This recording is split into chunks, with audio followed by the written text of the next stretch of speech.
Bienvenue pour notre dernier duo de l'innovation de la matinée.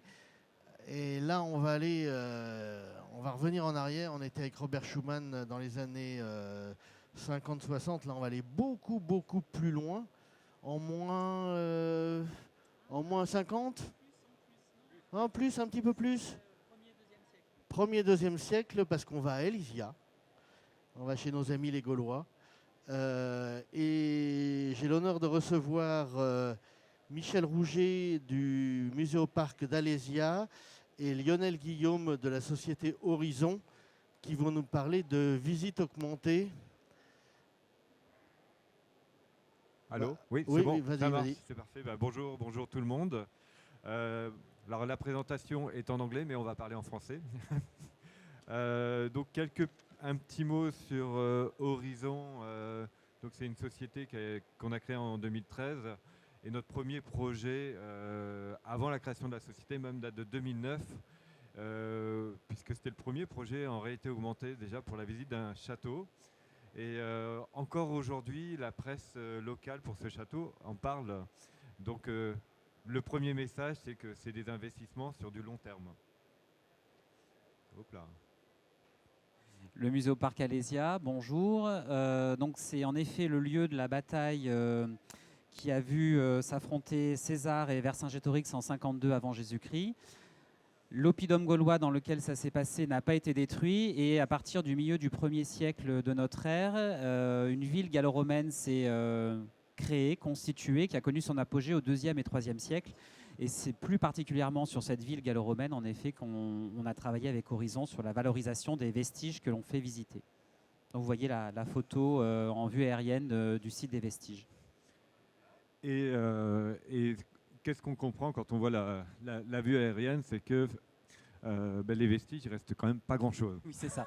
C'est une manière très élégante. En gros, quand vous venez, on a des vestiges très arasés, vraiment uniquement en un premier niveau de pierre au ras du sol. Et c'est très très dur d'imaginer le théâtre, la place publique, la basilique civile, le temple. Voilà. Donc du coup, nos visiteurs, on a des visites guidées, mais bien évidemment pas tout le temps. Et pour les visiteurs individuels, il y a une vraie problématique de compréhension et surtout de leur faire comprendre qu'on n'est pas du tout, c'est pas dans ces lieux-là que Vercingétorix a harangué ses troupes au moment du siège d'Alésia. Donc l'objectif, c'était donc bien évidemment aussi d'inviter. Donc on a un musée dans la plaine et 3 km après, on a le site archéologique.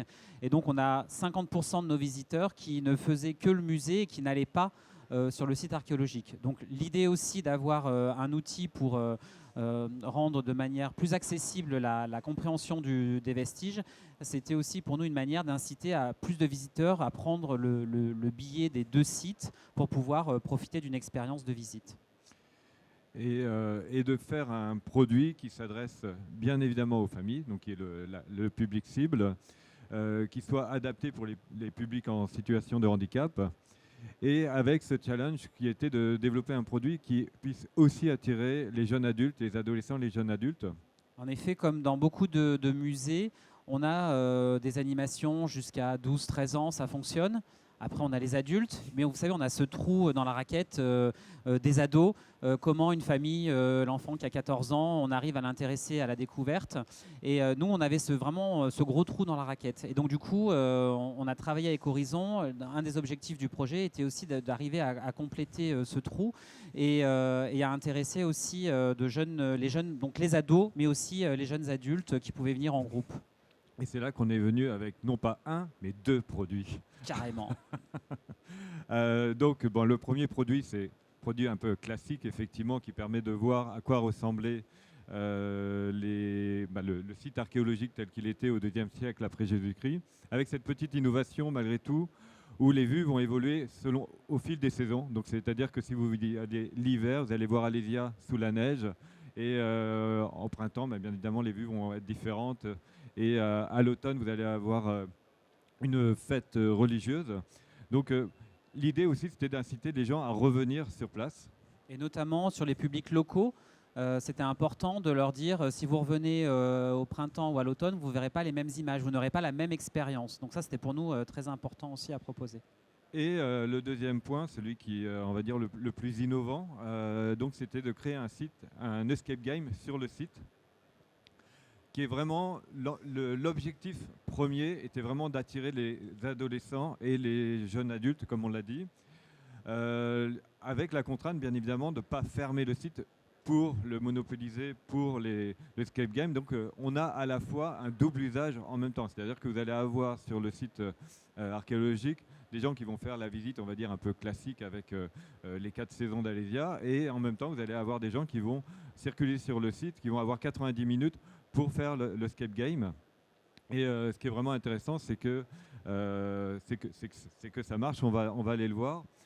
On a eu la chance avec Michel Rouget d'avoir un partenaire qui nous a vraiment laissé carte blanche à la fois sur l'histoire qui a été développée, sur le style qui a été donné à cet escape game. Et donc on a pu faire appel notamment à un auteur de bande dessinée qui nous a fait toutes les ambiances. Donc vous allez avoir des vraies vues immersives, mais comme si vous étiez dans une bande dessinée.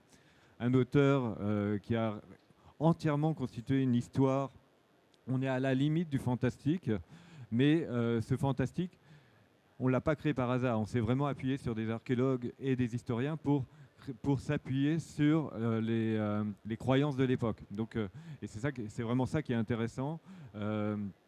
Et donc après, vous avez 90 minutes pour résoudre cette énigme, puisque vous avez, je crois que c'est 2 hectares le site à peu près. Donc les gens vont vraiment circuler dans les 2 hectares du site. Donc c'est vraiment une fiction.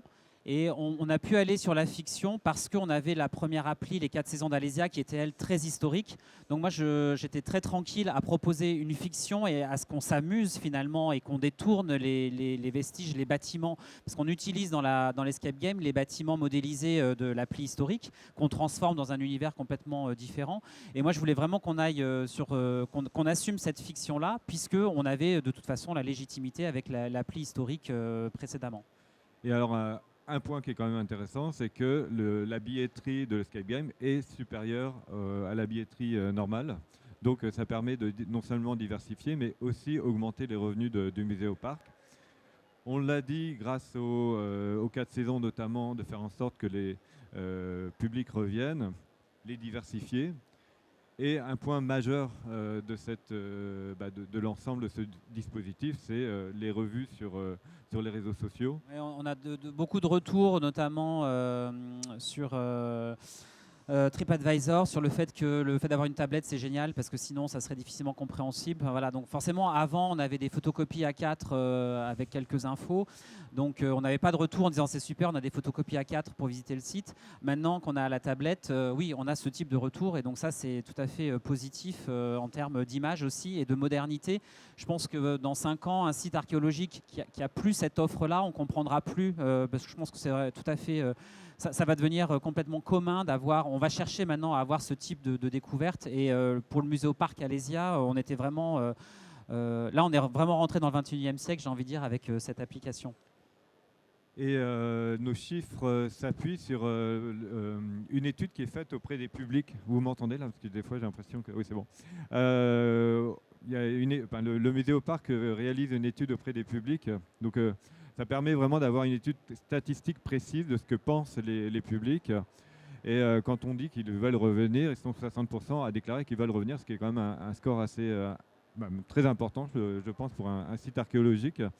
Un point qui pour moi est vraiment important et qui me satisfait, c'est que la très grande majorité des gens qui ont joué à l'escape game, même si on est dans le fictionnel, comme on l'a dit, ont appris quelque chose. Et c'est quand même ça, et ça pour nous c'était vraiment important, c'est qu'on se sert du site archéologique, on se sert de cette cité gallo-romaine comme un lieu de jeu, mais c'est un jeu qui nous permet quand même d'apprendre sur comment vivaient les gens et surtout ce qu'ils croyaient, puisque encore une fois on parle de croyances. Et bien évidemment, et heureusement, 86% des gens pensent que les tablettes ont amélioré leur visite. C'est vraiment important pour ceux qui auraient des projets de ce type. L'enquête Nous, les collègues à l'accueil qui récupèrent les tablettes, systématiquement donnent le papier et disent si vous pouvez prendre 5 minutes pour remplir l'enquête. Nous, c'était complètement nouveau pour nous et c'est vraiment utile de pouvoir s'appuyer. On a pu rectifier un peu des choses. Un exemple très concret, on n'avait pas du tout prévu que les gens, du coup, resteraient plus longtemps sur le site archéologique. Nous, ça nous a obligés à décaler les plannings d'horaire des collègues à l'accueil parce qu'en fait, les gens restent plus longtemps. J'ai demandé à Horizon d'installer des pop-up pour dire attention, fermeture du site dans un quart d'heure parce que les gens, ils étaient partis au fond du terrain. Et en fait, du coup, pour qu'ils passent quand même leur temps à la boutique en rendant la tablette, donc il a fallu qu'on gère aussi les questions de planning. Enfin, c'était des choses qu'on n'avait pas du tout imaginées. Et c'est vrai que le questionnaire nous a aussi aidé à un peu ajuster certains éléments dans la mise en œuvre. Donc voilà, on est là pour vous parler d'un succès. Oui, c'est un succès. Donc cette petite carte qui vous montre l'ensemble des projets que l'on a fait en Europe et au Canada. Et alors juste un petit message, c'est qu'aujourd'hui, on vous a parlé du haut, mais on a un troisième produit également qui est vraiment fait et destiné aux visites de groupe. Donc vous pourrez venir nous voir sur notre stand G36 si vous voulez en savoir plus. Donc voilà. Et bien évidemment, avant les questions, rien ne vaut la visite sur site. Donc moi, je vous invite au Muséoparc Alésia en Bourgogne parce que c'est quand même là que c'est le plus sympa, c'est de faire l'expérience par vous-même. Voilà. Merci. Merci. Merci beaucoup pour cette présentation. Moi, j'avais une question. Dans l'Escape Game, vous en avez perdu combien? Ils sont tous sortis ou... Écoutez, comme on demande la pièce d'identité pour rendre la tablette, il nous reste le soir, on n'a jamais eu de pièce d'identité qui nous restait, donc on sait que tout le monde est sorti de l'Escape Game. Voilà. Bon, parfait, merci. Y a-t-il des questions? Oui, bon, merci beaucoup pour la présentation. J'ai compris que c'était un jeu pour apprendre. Voilà, donc je voulais savoir comment vous avez fonctionné pour fixer les objectifs pédagogiques. Comment vous avez procédé voilà, pour la réalisation. Et puis j'ai une deuxième question, j'en profite parce que j'ai le micro.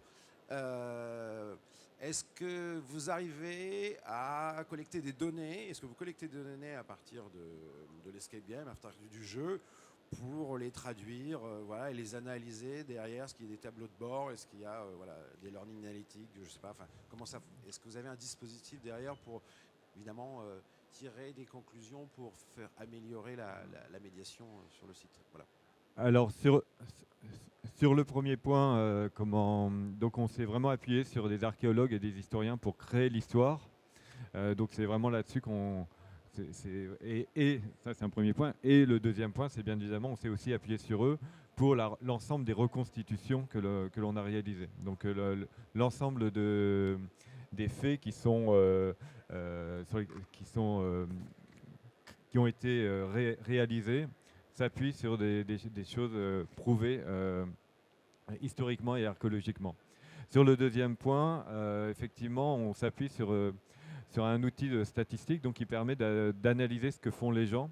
C'est un outil très très puissant où vous pouvez savoir où est-ce qu'ils sont allés, le temps qu'ils ont passé sur chaque point. Donc, que ce soit pour le skate game ou la visite, on va dire, un peu plus classique, on peut avoir vraiment des statistiques très précises. Ouais.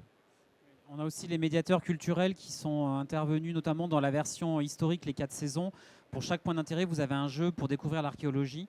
Et donc là, les médiateurs aussi culturels du Muséoparc sont intervenus pour amener aussi les points d'intérêt qui pouvaient être pour la découverte de l'archéologie. Donc c'est vrai qu'avec les tablettes, par exemple, on peut avoir quelque chose de très participatif. À un moment donné, il faut passer de la terre au tamis. Il faut secouer la tablette pour que le tamis fonctionne. Enfin voilà, donc on est sur des choses comme ça. Donc ça a été fait en co-construction. Voilà.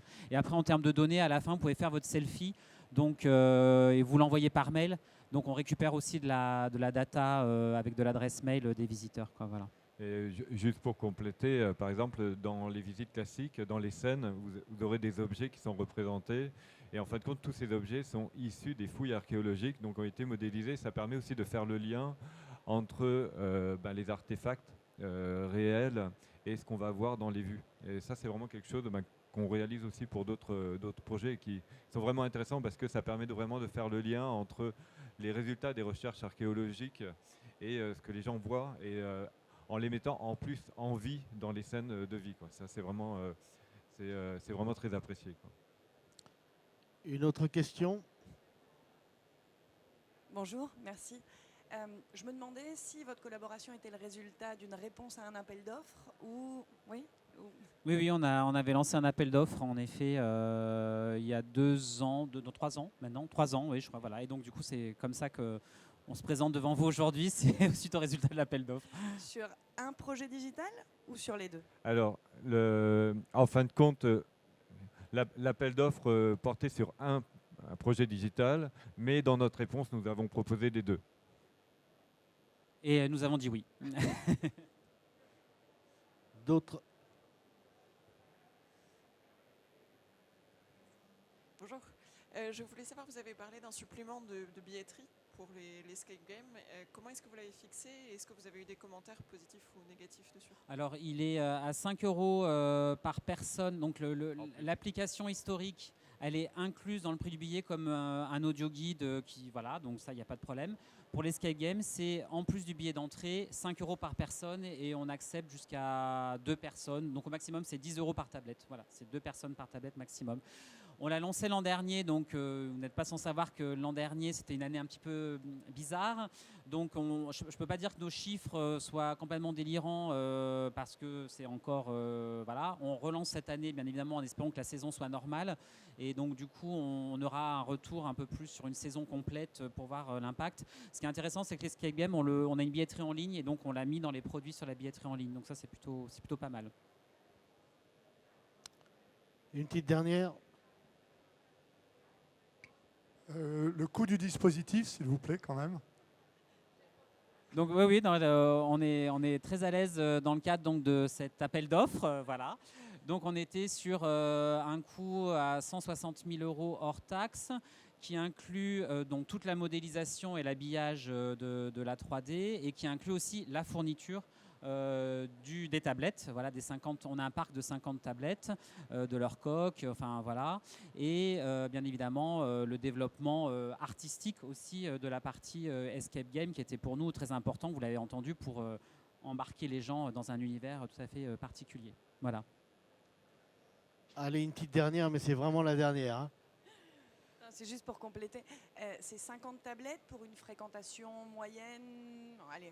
Écoutez, jusqu'à présent, on n'a pas eu de souci avec un parc de 50 parce que le site des Vestiges, justement, l'idée c'est d'amener de plus en plus de gens. Peut-être qu'on va être embouteillé, ce qui serait signe du succès et on réinvestira dans le parc. Aujourd'hui, avec 50 tablettes, on tourne. Voilà. On a des journées d'été où elles sont toutes dans le circuit, elles sont en recharge permanente, mais on en réserve.